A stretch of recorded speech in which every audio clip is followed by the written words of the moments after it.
music reinforces the message. It cements fellowship. The Hand Bell Choir is a very unique ensemble. There are no superstars. Every person here has to be here to play their bells. Your neighbor can't play them for you. We have to have 13 people to play the 81 bells that we play in a 5-octave set. So it's you're responsible for your bells, and it just builds dependence on each other to make it work, because it won't work. I mean, the bell is not going to jump up off the table and ring itself. Okay, the set we have Shumeric bells. They're made out of a brass alloy. They're very expensive. We first got, in 1981, a 3-octave set that cost $5,000. 5 years later, we added the 4th and 5th octave, which cost another $5,000. So the church made an initial investment of $10,000 into the bells. Now, when I go on the Shumeric website to see what it costs to buy the 5-octave set that we have now, the price is right at $30,000. I'm Rosalind Lewis, and I am the founding director of the Hand Bell Ministry at Friendship Baptist Church. And we started, our bells came in January of 1981. And we performed for the first time at Reverend Guy's 10th anniversary in April of 1981. My name is Bill Stanley. I've been in the Hand Bell Choir over 30 years, but there are 8 people up here that were here when I got here. So I guess I'm kind of a newcomer too. I play the bass bells. I play all the way from C all the way up to F sharp. And when I can't get the F or F sharp, Sabrina gets it for me. So I've always been in a musical organization since 7th grade in school. I played all the way through high school and college, marching and concert band, and I've always played in the bass clef. So I was excited about getting into a musical group, and I like playing handbells. This is a fun group. I am Sabrina Simmons, and I started in the Hand Bell Choir when I was 16, graduated from high school, and went off to college, came back, got married, and moved to California, and then came back. And there's always been a place for me here at the Hand Bell Choir. Let me tell you this one story about the bells and how expensive they are. So we were packing up from the old Friendship and moving to Providence, I think, to play. And so the bells were all packed up and ready to go. There was a set that was left out. And the janitorial staff asked us, does this go in the trash? Does this go in the trash? And we like, Rosalind said, yeah, all this goes in the trash. Just put that in the trash. We didn't know that there were a set of bells in this case. So this set of bells got thrown in the trash can. About $10,000. So it was raining that day. So we're here to practice looking for those bells. And we had to actually go in the trash can. I used to direct the children's choir, and I would have 40 children in the children's choir. And when they got to be 12 years old, they were supposed to go sing in the youth choir. And then they would just kind of disappear, you know? So I had heard this handbell choir. So I went to Reverend Guy, and I said, Reverend Guy, I said, you know, we could probably keep these children if we had an instrumental experience for them to have as they make their transition into feeling more comfortable with their singing voice. And he had heard handbells before, so I thought for sure he was going to say no. And he didn't. He said yes. And I was like, uh-oh, I got a major problem here, because I didn't know anything about handbells other than I had seen them. You know, I did not know how to ring them. So he said yes. He said, go ahead and order them. So I ordered them, and it took a few months for them to come. But as soon as he said, go ahead and order them, I went out to J.W. Pepper, the music store where we bought all the choral music from, and I found this book called Joyfully Ring.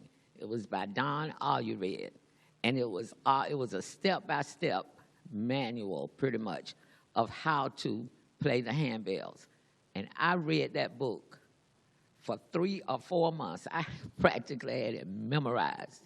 So when the bells got here and the secretary called me and told me they were here, I came down here to the church by myself and unpacked the bells with my little book, and I did what it said. And then I started with the adult bell choir. I said, because I do not know enough to try to teach children, because if you're going to teach children, you really need to know what you're doing, because they will just, sabotage you. So I started with the adult choir, and we played for a year. And then I asked Reverend Guy if I could go to Westminster Choir College, because the man that wrote that book that I read, Don Ayured, was teaching a class there in the summer. And this other guy, Bob Ivy, they were, important people in the handbell world. So I wanted to take classes from each one of them. And Reverend Guy looked at me and he said, Rosa, we don't have money for continuing education for the pastor. Well, why do you think we would send you somewhere to learn how to play handbells? I was doing the children and the youth choir. Not the youth choir, the children and the cherub choir, cherub and children. And they would not go on to sing in the youth choir. I would have 40 children in the children's choir, and then they would just drop off to 10 children in the youth choir. And I'm like, why are they doing that? So my thought was that they needed some kind of instrumental experience to bridge the gap to when they were more comfortable with their changing voice, their voice, the maturity of their voices. So I said, well, I wanted some handbells. So I said, I think I'll ask Reverend Guy book for a year. And then I was looking at all these workshops that they have in the summertime for handbells and handbell directors and all that. And you remember I asked you if the church would send me to one. Yes. And you know what he told me? You remember what you told me? No. Well, first we tricked you and we took you to a concert. Oh, really? Yeah, at Roswell Methodist Church. It was somewhere up in North Atlanta. We took you to a concert. It was on Friday night, and it was the man who wrote the book that I read. It was his choir from Westminster Choir College, and that was where I wanted to go to take the class. And so we took him, up there. Me and Sylvia and Cynthia and somebody else went. Greta. We went up there. So when we got back on the ride back, I said, I sure would like to go and take that class. I said, he's teaching a class at Westminster Choir College. He told me, we don't have continuing education money for the pastor. Why do you think we would have it for you? And I'm like, okay. See, always his first answer was no, So I didn't say anymore. We went to that concert on a Friday night. So that Monday when I came to have choir rehearsal, I was coming in and he was coming out, and he says, bring me the information about that class. I joined the Handbell Choir in 1992, and I had seen handbells before, but never played. So when I was asked to join the choir by our director, Rosalind Lewis, and I got to tell you how that happened. She and I both were teachers in Atlanta Public School System, music teachers, and we would have music meetings once a month. And I came here in October of '91. Well, when I joined the church in '92, she says, you know what, I've seen you after church. I've seen you in our meeting. She said, so that means you're a music teacher, and I got a place for you in the handbell choir. I said, but I've never played it. She said, that's all right. You're going to learn how to do it.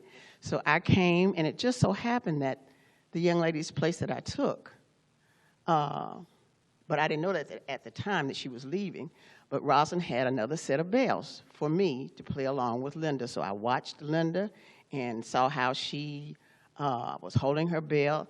But after a while, it's not hard to do. And I think that's because of maybe musical training, playing other instruments. So it's not totally new, but I tell you another little secret I even told Rosalind. I said after I got my handbell assignment of G and A, I said I went home and set up my knife, spoon, and fork.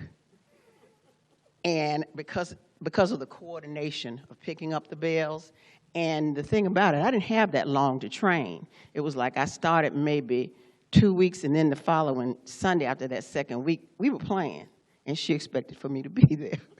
So I wanted to make sure I was not picking up the wrong bell. So I made it through it, and I said, oh, this is easy. You know, this is not bad at all. I'm Sylvia Bozeman. I took a leave of absence for 5 years to take care of a family member, and then they held a place for me, so I came back. So I guess I was a little unique in that I did not know had not played an instrument before I joined the bell choir. So they actually had to teach me to ring the bells. And, but now I feel like I'm okay. I've been ringing about 30 years now. So. But I am I'm one of the original ringers from 1981. So, you know, I've come a long way. In fact, when you talk about why do we stay and what do we get from playing the bells have really increased my interest in music. And so now I'm trying to learn to play the piano because of playing the bells. I'm Julie Johnson, and I joined the Hand Bell Choir in '84, moved to New Orleans for a couple of years in the late '80s, and I have been back ever since. Julie has been a faithful member.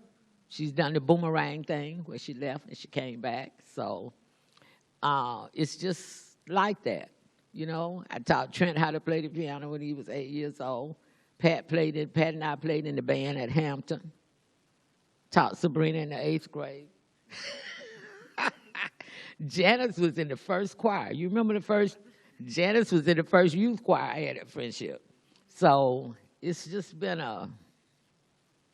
it's been an interesting journey. The other thing is, at one time, we had 3 choirs because I started with the adults. Well, when the teenagers saw their parents playing, they wanted to play. So, like, we played in April, and in September, I started, then they were children, you know, because they were, like, about 4th or 5th grade. So we started this children's choir. So then their sisters and brothers wanted to play. So then they became the youth choir, and then we started a children's choir. That's the one you played in. Yeah.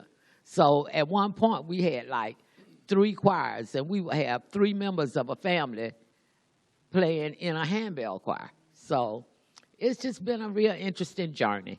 My name is Edward Fye, and I'm an original member, and I was in retail management, and I came to the bell choir because, for me, it was a stress reliever.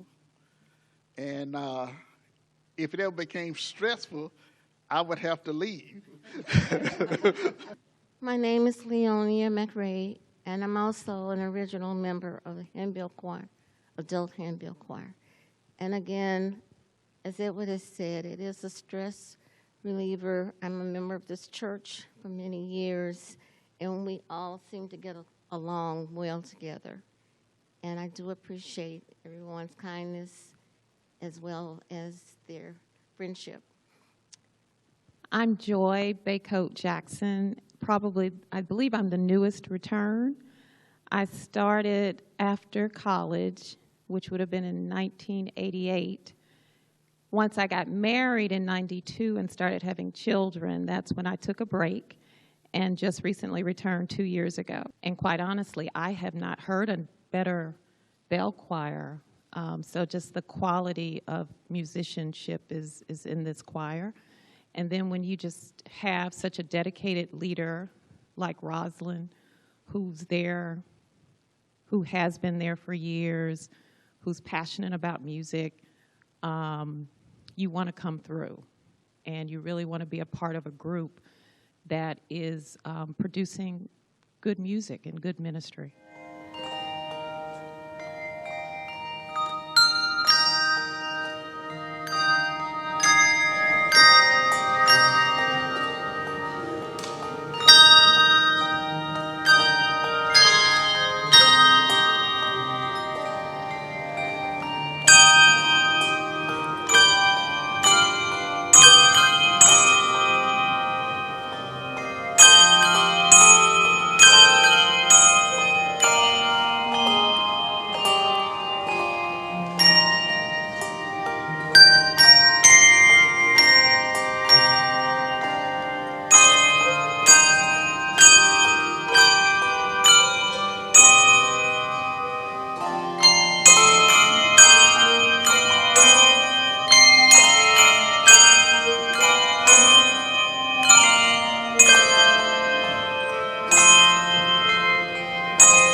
I am one of the newcomers to this choir, and I say that probably that I've been only about 20 years, maybe. Most of the members of the choir had long ties to Friendship Church. I was a Louisiana import, and I used to attend their concerts every year, and that was one thing on my bucket list, that I want to play in a handbell choir. I had pushed my daughter to play in a handbell choir at school because I was the one who really wanted to play. And I eventually started visiting Friendship Church. And a deacon here, Mr. Mills, and I were talking, and I told him, I want to play in the handbell choir. He said, well, go on and see about getting in the handbell choir. I said, I'm not a member of Friendship Church. I just visit here all the time. And subsequently, I started showing up at rehearsals. And Rosalind says I was speaking to her at church, and she was wondering, who is this lady? But at any rate, when I got here, Rosalind and the others welcomed me. And Rosalind threw me in, I call it baptism by fire. I was the one who had to play wherever there was a spot. Whoever was missing and absent that day, Rosalind said, play there. And subsequently, I got some familiarity with several different areas, but I loved Linda, but I was so glad when she left because it gave me a permanent spot. She moved away, and so that left me with G and A and the bass clef, and which I love. But the bottom line for me in terms of the ministry is that I'm a music lover by nature, and I knew I would affiliate myself with some music ministry in this church. I didn't know that it would actually end up being the bell choir, but this is a loving, caring group of people, and I told Rosalind, I've been in many churches over my 71 years across the country, and she is very fortunate to have people who really work together very cohesively. I'm here because of the ministry that we provide to this church, which I think is very vital in terms of the overall music ministry. My name is Pat Swan Murphy. I started in the Handbell Choir in 1984. I left a few years ago to care for my mother, and I was asked to come back to substitute. I had even gone to another church here in Atlanta, and Rosalind needed a substitute. And you know how you feel when you come back home? Well, I felt so good about playing again. I came in October, and I've been playing with the Handbell Choir. It's just something you do. It's like they've been saying, it's always a place for you. And this is our ministry, and this is how we touch hands with God. So the Handbell Choir has been a savior in my life. I love the camaraderie that we feel. We laugh together a lot. We've cried together. We can look at each other and we have this, we know what we're thinking. Rosalind can look a certain way and we know, we better. When we play the wrong note, our partners, we have partners, we know when to turn pages. When we get lost in the music, which is occasionally, our partner will, or somebody will tell us up and down the line. There's just a closeness in this group that I don't think you will find in any other group. We love what we do. We love the music. We all respond when the congregation responds to us. And through that, we've gotten extremely close. Even if you are brand new, sometimes we have substitutes coming in, they can feel our closeness. So that's one reason this handbell choir works. I'm Janice Land Hudson. I started around 81 or 82. I got a job with Delta Airlines in 83, and I was on call, so that made it very difficult for me to make the performances and the rehearsals, so I left. I spent some time being an alternate member, and then I came back full-time. I'm not sure when. I've been back ever since. Trent Floyd, and I have left and come back as well. I started in the children's handbell choir at age 12 or so, and went to college and worked. And when I returned to Atlanta, I came back to the handbell choir in 2001. Miss Lewis said that to play the bells, you have to do two things, both read music and count. Dr. Bozeman did not mention that she's an excellent counter.